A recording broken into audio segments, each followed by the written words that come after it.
Movie की starting scene में हम एक मेडियोआइड को देखते हैं जो कि वाकांडा नाम के एक देश पर आकर गिरता है, जिस वजह से वहाँ के पेड़ पौधे जीव सभी उससे इफेक्ट हो गए होते हैं।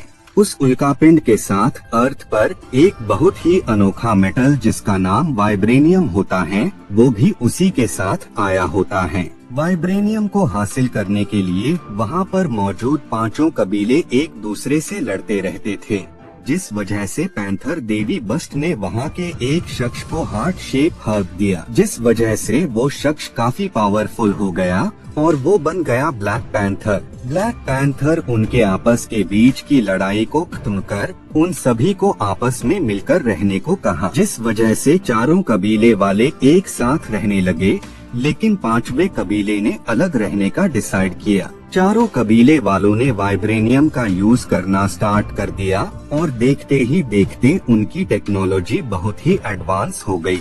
इतनी एडवांस टेक्नोलॉजी अभी तक किसी भी कंट्री के पास नहीं थी। इतना डेवलप्ड देश होने के बाद भी वकांडा वालों ने खुद को और अपनी टेक्नोलॉजी को पूरी दुनिया से छिपा कर रखा। इसके बाद हमें 1992 का टाइम दिखाया जाता है। हम कैलिफोर्निया में किंग तचाका को देखते हैं, जो कि वाकांडा के नए राजा और ब्लैक पैंथर होते हैं।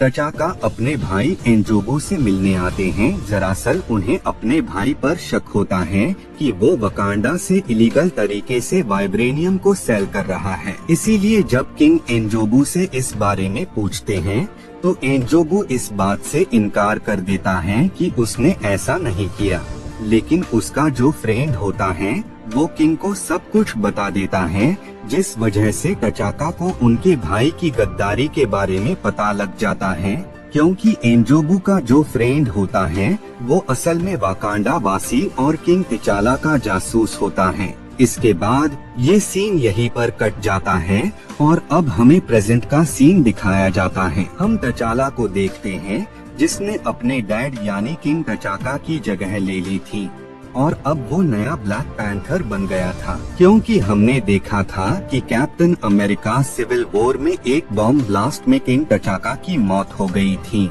जिस वजह से वकांडा को अब नए राजा की जरूरत थी।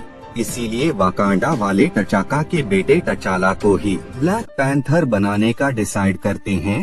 खैर बाद में तचाला अपने ब्लैक पैंथर के शूट के साथ एक दूसरी प्लेस पर आ जाता है और वहाँ वो कुछ लोगों पर अटैक कर देता है, जिसके बाद वो नाकिया को उनकी कैद से आजाद कर देता है। दरअसल ब्लैक पैंथर ने उसे इस वजह से बचाया होता है क्योंकि नाकिया वकांडा वासी होने के साथ एक जासूस भी थी, जो कि वहाँ के बारे में सब इंफॉर्मेशन वकांडा वालों को दे रही थी। बाद में तचाला नाकिया को लेकर वकांडा वापस आ जाते हैं, क्योंकि तचाला ये चाहता था कि जब वो वकांडा का नया राजा बने तो उसके साथ वहाँ पर नाकिया भी मौजूद हो। वकांडा वापस आने के बाद उन दोनों का स्वागत तचाला की मॉम रमोंडा और उसकी बहन शूरी करते हैं, जिसके बाद वहाँ पर तचाला के राज्य अभिषेक की तैयारियाँ शुरू हो जाती हैं। सब लोग काफी खुश होते हैं, लेकिन तचाला को वकांडा का नया राजा बनाने से पहले कुछ रिचुअल को फॉलो करना पड़ेगा, जिसके मुताबिक उसे चारों कबीले में से जो भी शख्स उसे चैलेंज करेगा उसे उससे लड़ना होगा, जिसके बाद उन लोगों के दरमियान फाइट होगी और जो भी उस फाइट में जीतेगा वो वकांडा का नया राजा बन जाएगा। तभी वहाँ पर जबारी कबीले का सरदार एम्बाकू तचाला को फाइट के लिए चैलेंज करता है, जिसके बाद ही उन लोगों के दरमियान फाइट स्टार्ट हो जाती है। वो दोनों ही एक दूसरे पर काफी अटैक्स कर रहे होते हैं, लेकिन बाद में तचाला ये फाइट जीत ही जाता है और वो ब्लैक पैंथर के साथ ही वकांडा का नया राजा भी बन जाता है। इधर हम एरिक यानी किलमॉन्गर को देखते हैं, जो कि लंदन के एक म्यूजियम में होता है। एरिक वहाँ पर यूलाइसिस क्लॉ के साथ एक वेपन को स्टील करने आया होता है, क्योंकि वो वेपन एक बहुत ही पावरफुल मेटल यानी वाइब्रेनियम से बना होता है। उस वेपन को क्लॉ और एरिक वहाँ से स्टील कर लेते हैं। इधर वकांडा में तचाला अब नया राजा बन गया होता है।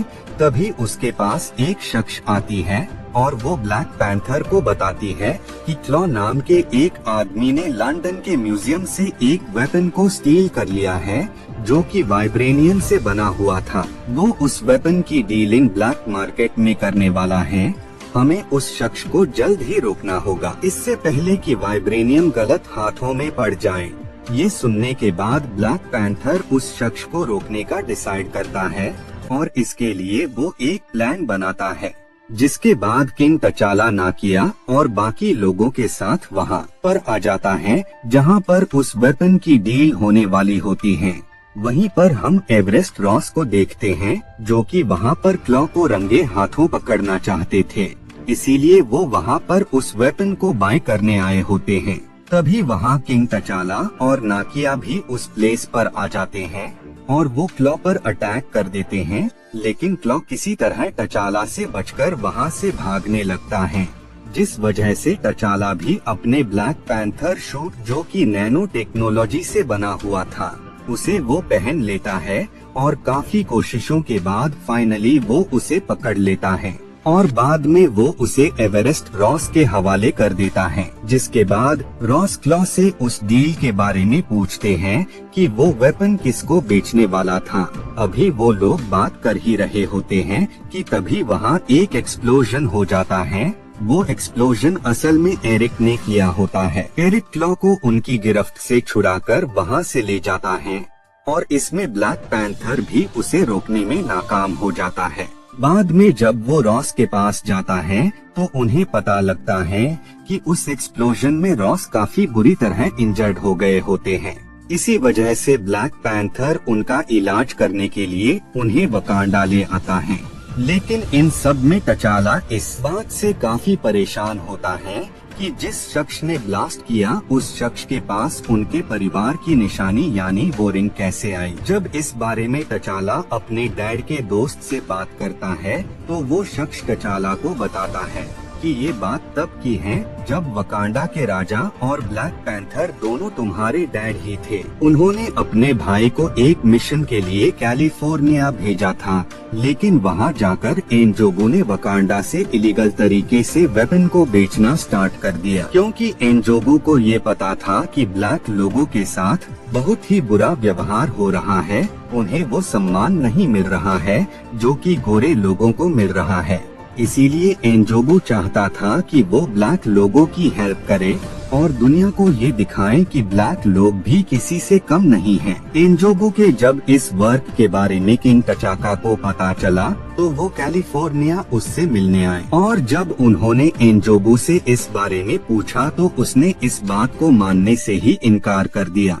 लेकिन किंग तचाला का जो जासूस था उसने उन्हें सब कुछ बता दिया, जिस वजह से किंग को काफी गुस्सा आ गया और उन्होंने अपने भाई को ही मार दिया। लेकिन इस बारे में उन्होंने किसी को भी नहीं बताया कि एनजोगू मर गया है। उस शख्स की बात सुनकर तचाला को ये रियलाइज हो जाता है कि जिसने क्लॉ को आजाद करवाया है वो असल में उसके अंकल का बेटा है। इधर हम क्लॉ और एरिक को देखते हैं। एरिक उसे बताता है कि वो वकांडा जाना चाहता है, जिस बात पर क्लॉ उसे बताता है कि वकांडा में घुसना इतना भी आसान नहीं है।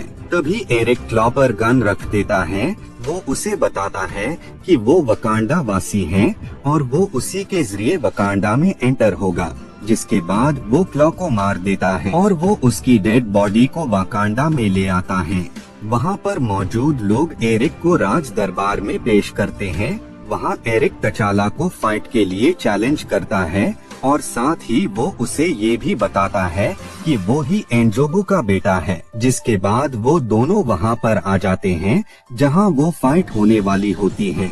एरिक के वहाँ आते ही उन दोनों के दरमियान फाइट स्टार्ट हो जाती है। वो दोनों ही एक दूसरे पर काफी अटैक करते हैं, लेकिन तचाला यहाँ पर हारते हुए नजर आ रहा होता है क्योंकि एरिक उससे काफी पावरफुल होता है। बाद में एरिक ब्लैक पैंथर को झरने से नीचे फेंक देता है, जिसके बाद ही फाइट खत्म हो जाती है और इस लड़ाई का विजेता और वकांडा का नया राजा एरिक बन जाता है। बाद में एरिक को हार्ट शेप हर्ब दिया जाता है, जिससे वो और भी ज्यादा पावरफुल बन जाता है, जिस वजह से एरिक पूरे के पूरे बगीचे को ही जला देता है। लेकिन एक हार्ट शेप हर्ब नाकिया किसी तरह वहाँ से ले जाती है। इसके बाद रमोंडा, शूरी, नाकिया, एवरेट एक दूसरे कबीले जिसका नाम ज़बारी कबीला होता है, उसके पास मदद मांगने जाते हैं।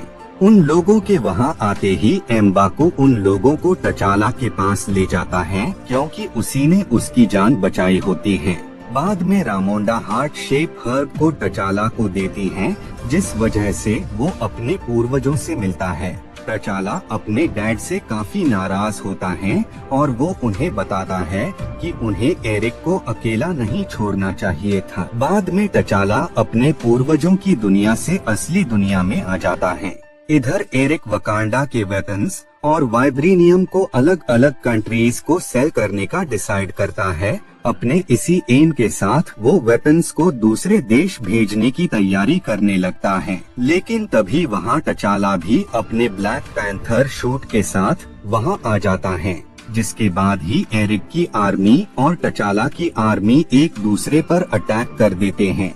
इधर ब्लैक पैंथर एरिक के पास उससे लड़ने जाता है, लेकिन अब एरिक के पास भी ब्लैक पैंथर का शूट होता है, जो कि गोल्डन कलर का होता है। एरिक के ब्लैक पैंथर बनते ही उन दोनों के दरमियान फाइट स्टार्ट हो जाती है। बाद में टचाला एरिक पर नाइफ से अटैक कर देता है, जिस वजह से एरिक मरने लगता है। लेकिन ब्लैक पैंथर उसे बताता है कि अगर वो चाहे तो वो उसे बचा सकता है, लेकिन एरिक इस बात से इनकार कर देता है और वो खुद को मारकर खत्म कर लेता है। इसके बाद टचाला उस बिल्डिंग को बाय कर लेता है जिसमें उसके अंकल रहते थे, और उसमें वो वाकांडा का अंतर्राष्ट्रीय संपर्क केंद्र बनाता है। मूवी के लास्ट सीन में हम टचाला को देखते हैं, जो कि सभी कंट्री के सामने वाकांडा की टेक्नोलॉजी के बारे में रिवील कर देता है, और साथ ही वो बताता है कि वो दुनिया के सामने अपनी टेक्नोलॉजी को शेयर करने के लिए तैयार है। मूवी के पोस्ट क्रेडिट सीन में हमें बकी बांस दिखाया जाता है, और इसी के साथ ये मूवी यहीं पर एंड